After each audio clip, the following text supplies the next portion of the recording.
Hello and welcome to Hospitality Talks. This is Sam-Erik.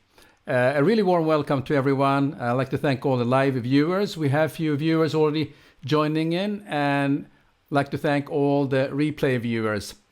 We have a very interesting show today, and I think we are living in a very interesting times while we are talking this, but we're going to talk about something very, very interesting. But before I do that, I want to ask you to give some social encouragement for us that we are there. So you see on the left side, there's a button that says like.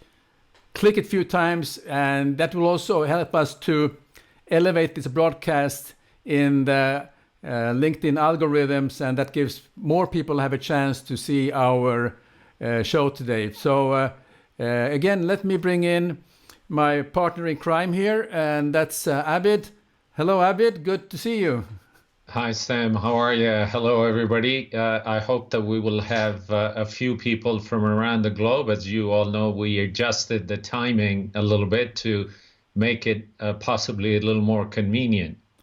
Yes, I think that I think this is a part of what we do is we're doing a little bit testing about times, because we have a lot of friends in Asia, we have friends in Europe, friends in US. And we're trying to find a time where we could attract and bring in as many viewers, because it's quite late in Asia now. I think it's about midnight or past midnight, if I'm not mistaken. That is correct. Yeah. That is correct. So, Abid, what we're going to talk about? We have huge, major topics we're going to touch on here on this show. Talent, right? That is correct. So this is a great pickup from our last session. We did talk about availability of talent when we discussed the changing landscape. So the next few shows, you'll notice that we are picking up one of those topics, and we'll dive a little bit deeper into it. And today's topic is talent and what challenges exist around availability of talent, and then how do you get them to come and join you, as well as retaining that talent. It's a huge topic, and very different when you go to different parts of the world. Shall I pop up the slide briefly on the talking point? Yes. So, just to encapsulate what we're going to discuss, the industry in general goes through very, very high turnover rate. As much as the companies have become very aware that they need to be more cognizant and try to retain the talent, the industry still has a huge challenge. Now, it could be in a market like US, it could be because a lot of the entry-level positions are for students that are going to college versus some of the mid-level positions when they completed college. So it also depends on where the individual is in their own career cycle. So it is a big challenge, but also everybody recognizes the turnover costs money. It is not a productive use of time, and the high performing talent is far, far, far more productive, as much as nearly 400% more productive than the average talent. So very important. I think we should go into sort of talking about a couple of things as to how we can attract the right talent. Right. And so should I pop up the slide just briefly on those talking points? Yes, please. Okay. That'll be great. So here we go. Here's the slide is up now. So in attracting the talent, that is obviously the first step. We have to go where our potential workforce resides. Last time we had talked about customer acquisition. It is very similar in staff acquisition. We have to go and engage with the staff where they are. And in this attracting the talent, we're going to talk about what the employee value proposition is, where these people might be hanging out, how we can get them to join the organization, how do we deploy technology to attract that, and what things are there that today's professionals and today's workers are interested in when they join an organization. So we will go through and discuss that. Please use our platforms to send us some comments. We are watching your comments as we go through, so please do let us know. Would love to have your feedback. Also, I had uploaded an article that came out of McKinsey on our Hospitality Talks platform.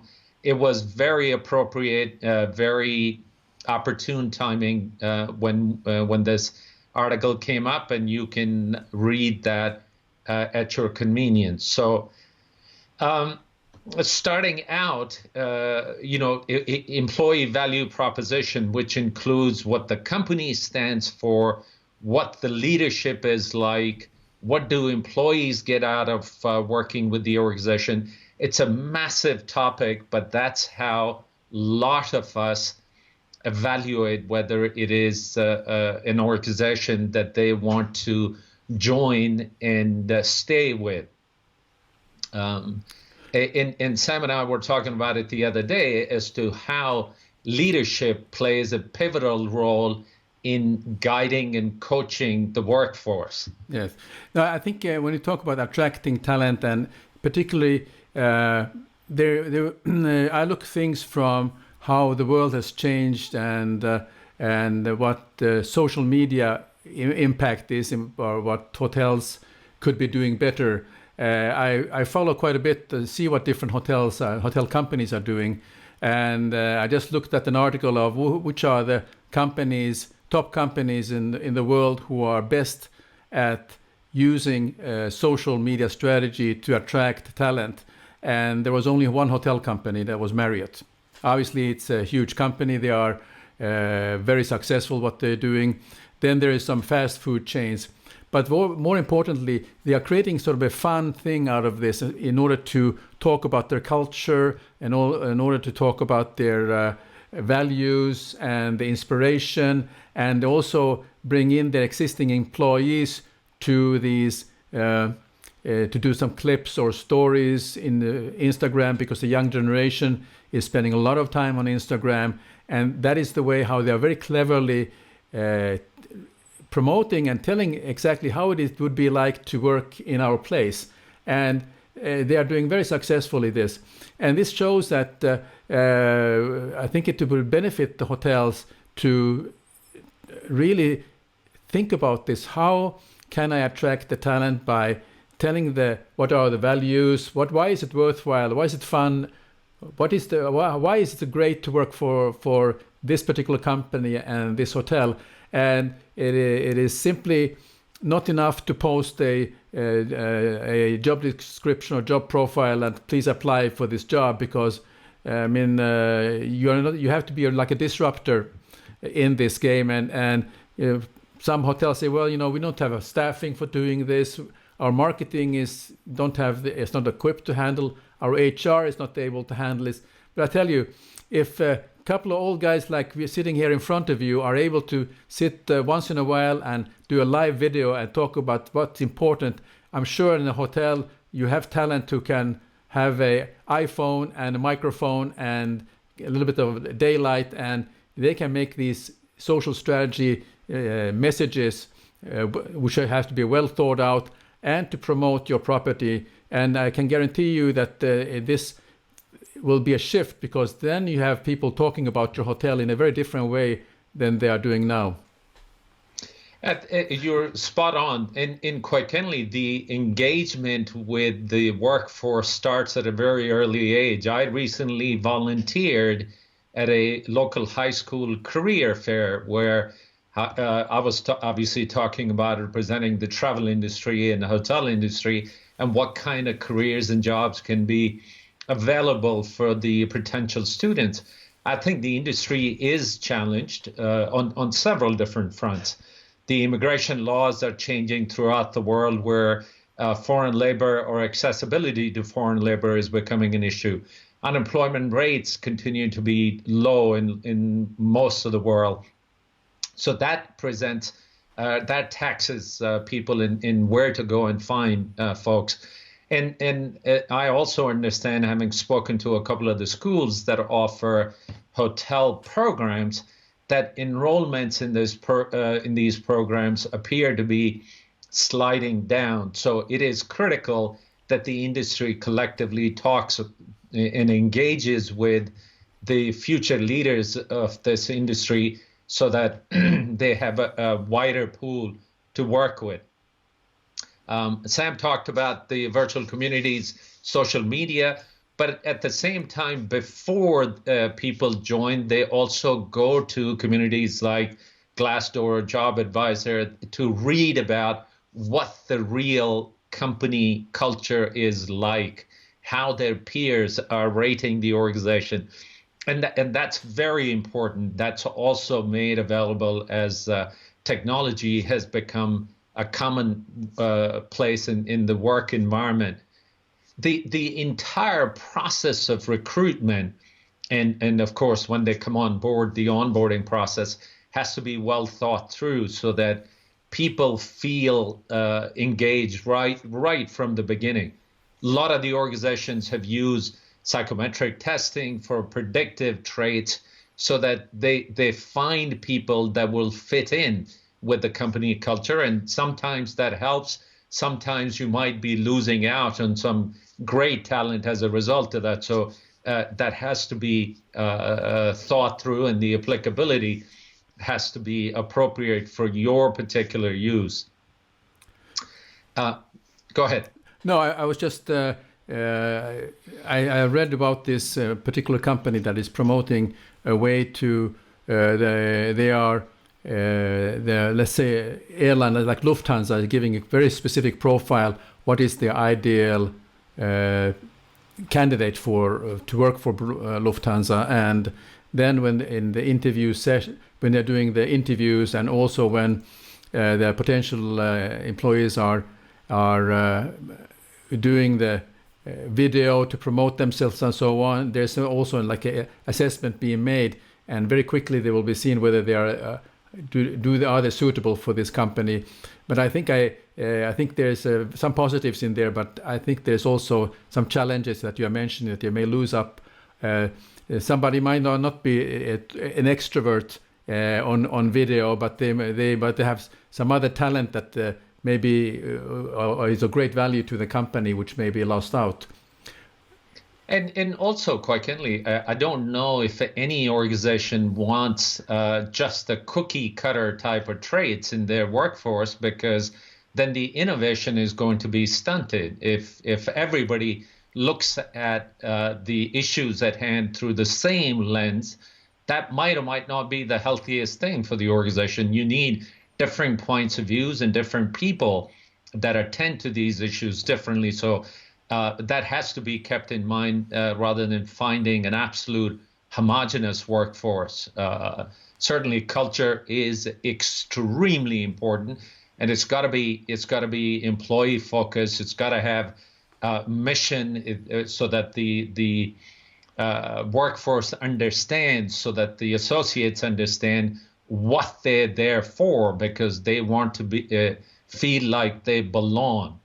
They very, very important to them that there is sort of a branding to that culture that they can relate to, and that branding might include social responsibility from an environmental point of view, and in the environments that we operate in. It's not just necessarily how the carbon footprint is, but also how do we develop and work with the locals in the area that we operate in. All those things are critical to the workforce today. Absolutely.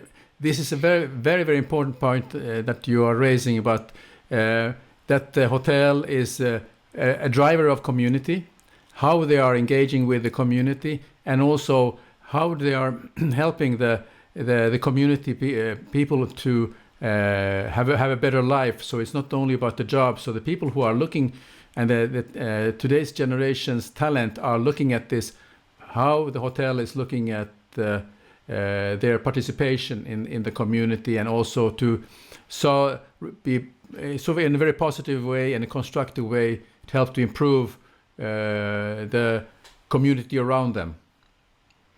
And so to summarize different ways that we can attract it, I would strongly recommend that there is some thought put together on employee value proposition, and make sure that that's clearly thought through and it's lived. Organizational culture is critical. Make sure that that is intentional, and people live it, they understand it. It's not something that is written on a piece of paper and filed somewhere. People need to understand that. Utilizing the technological platform and the virtual communities that exist, from managing the entire process from recruiting, and we'll talk about retention in a little bit. That is very important, and that should be thought through. And in the culture, please attend to how the organization lives up to their social responsibility. I think that all would help in attracting the right type of talent to your organization. Very good. So very well summarized, Abid. And let me just do a little bit social responsibility here to give some shout outs to people who have joined us.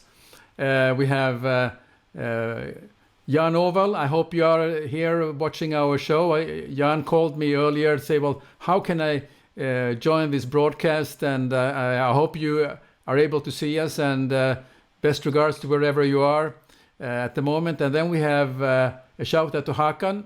Hakan is a friend based in Cyprus, or he's in Antalya, in fact, at the moment. So best regards to Antalya. And then a special shout out to Rupesh Patel. Now, Rupesh Patel is a hotel owner based in Florida, and he is a perfect example of a hotel owner who knows how to use the social media platforms to educate, entertain, and to bring a lot of interesting information for the community. I recommend that you take a look at what he's doing here on LinkedIn. He has done some fantastic, and I envy him because he's a man full of energy. He's already talking about the current issues which the hotels are facing. So he's really has the finger on the pulse, which I really appreciate. So just a big shout out to him. So recommend you take a look at what he's doing, because I'm following him and learning from the people he's talking with all the time. And that's how we are.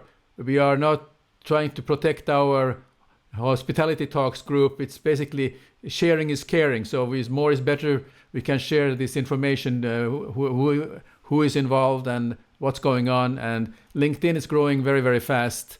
There are a number of people in the hospitality who will be doing more of this. So it's good that we are building a larger community. And I also want to thank. We hit over 100 members in Hospitality Talk, so thank you very much everyone who has joined in. And if you're not able to join in this live, please take a look at the replay and also give your comments. And Abid has been posting some articles into our Hospitality Talks, and I think that gives and we continue to post more information. So we'd like to in this way activate the group and the discussions on sort of the hot topics that is affecting all of us. And we would encourage all of the participants to have discussions. I think we need to make this platform as active as we possibly can. And if you come across an article that you think is worthwhile sharing, I would strongly encourage you to put that up. If you read something and start out a discussion, I think that's when the community would be engaged in very lively community. Excellent. Right. So retaining of talent, would that be the sort of the next topic we should touch on now? Absolutely. So now that we have found the people, let's say that we found the right talent and they started with us, how do we make sure that they stay with us? Because turnover is a big issue. It costs a lot of money. It's disruptive in the organizations. You lose all the talent that you have developed when people come on board. So once you have attracted the right talent, we have to make sure that we focus on retaining them and staying engaged with them. So we talked a little bit about the entire hiring process as to how important that is and how onboarding should be done so that people don't feel lost when they come on board. And we'll go through these in more detail in a second. The things that today's workforce is talking about as to what's important to them, flexibility is really important to them. They want to make sure that they can balance the work-life balance is important to them. Career navigation and advancement, unequivocally, that has been one of the most important things. How am I contributing? How they can learn?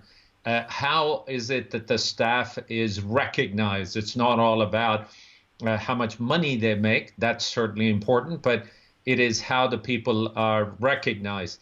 And again, going back to the culture of it, is it sort of how the workspaces are designed? It's no longer the cubicles or offices. It is more like a living room type of environment where people can interact but be more productive, lots of natural light. So it's got to be a little more activity-based, collaborative workspace design. So those are some of the points that we will discuss in a little bit of detail, but the retention starts with hiring the right people. And if we've gone through making sure that the culture match is there and the onboarding is done, a lot of times organizations assign you a buddy in the group so that the day you start out, there is somebody who can guide you along. When you start out new in the organization, you don't want to be coming across as you completely lost. So it helps with that transition. Yeah, and also one of the things I learned early on in the hotel is that particularly when you are new into a hotel as a new associate, and I think that buddy system that you mentioned is perfect for that. And also, what is also in addition is so important to build the confidence in the employees that they are there, because they are not confident in the beginning. They are just new, and but they're eager, they are passionate, and we need to find always the way how we can communicate with them or talk to them on a regular basis. It doesn't matter. It should not be the supervisor only. It should be the general manager or owner of the hotel, for that matter, to just say hello and really listen to. Asking the question, how are you doing? How are you comfortable? How things are going here? What do you think we can do better? So getting the employee involved in part of the decision making of the hotel, and I think that the listening part is very important, and that they're getting that they feel that they are a very important part, and they are the important part of the success for the hotel. One of the things I remember in one of the hotels I worked at, that one of the sentences we always had when we asked the staff, if the staff is asked, "What is your job?" Well, if they say that no, I'm a room cleaner, I said, "No, you're not. You are here to create an experience for the guest." So that was the only reason we didn't like to use the job descriptions or titles of a person's job. But we talked about creating experiences.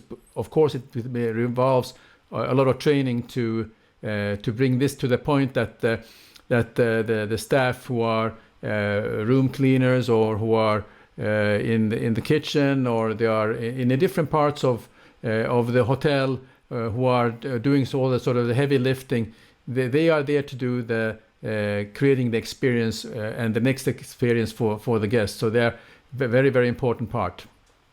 And I think to encourage this participation at all different levels, you might want to consider creating sort of a consultative committee with line staff involved in it. Because if you think about the hotel, there's always a bit of a tension between the kitchen and the servers, or front office and housekeeping and engineering. And if everybody is involved in it and they deal with these issues collectively, obviously the answer would be what works for all these different disciplines. Otherwise, each of the disciplines sort of look at these things from their point of view and how it impacts them. And that's what collaboration is all about, that different disciplines look at the issues at hand and come up with solutions that could help. That works really, really well. In also providing learning opportunities. Learning and development is very important. Collectively, they will learn, not only from line staff point of view, mid-management, upper-level management. The entire organization grows together if there are learning opportunities provided. Now, it does cost money. It does take resources. And the old adage that has been talked about, well, what happens if we train them and they leave? The flip side of it, what happens if you don't train them and they stay? Yes. It'll probably do more damage if they stayed and they have not been trained to carry out their function properly. That's right. Now, I also think that another part of this is that we need to continuously talk about the vision, what we want to achieve, what we want to create in this hotel. And that is one of the most important part that needs to be continuously discussed with the staff. And you mentioned the different committees that can have an opportunity to contribute with their great ideas and give them a chance to get credit for those ideas that are being also implemented. But also that if you have one of the staff who has done something very interesting and been a good example, invite them to give a presentation. Maybe they can go to a presentation to an association in your town, talking about what they are doing in the hotel, because that builds pride in that person, that they are sort of the ambassador of that hotel at the moment, and everybody has that ambassador's role regardless of the level they are. Everybody's an ambassador. Truly, and the more you're engaged with the associates, the more they're engaged with the organization and they feel part of it, the better off everything will be. We talked a little bit about the career navigation and advancement. There are times that unfortunately the organization might not have the right next step for the staff. But I think it is important that if you do somehow end up losing a member of your team to somebody else, that you create sort of an alumni network and stay in touch with them, because you have already invested a lot of resources and time in developing these people. So staying in touch with them even after they leave, it keeps them engaged, because they could come back somewhere down the line at a different position, at a higher position, to be able to contribute to the organization. So again, just sort of summarizing it, hiring the right talent is very, very important, making sure that the onboarding works and they feel part of it. We talked about buddy system, making sure that the organization culture is front and center, and people really live it and people understand it, providing learning opportunities, career advancement type of things, and making sure that people are taking part of it at all levels of the organization, and creating an activity-based workspace and a culture that is collaborative from the very beginning. I think that could help us retain talent. Very good. Well put, Abid. I think you summarized it very well of these talking points. And let me just see if we have any questions. Just type in if you have any questions. I know we have some friends from Malta and Dubai here. So if you have anything, a question you want to share, it would be great. So let us know so we can have a discussion. If you don't have any questions, then I think it's time to say thank you very much for joining us today. And Abid, we have a topic for next time, for next month. I think something we should, which is a very important part of the hospitality industry.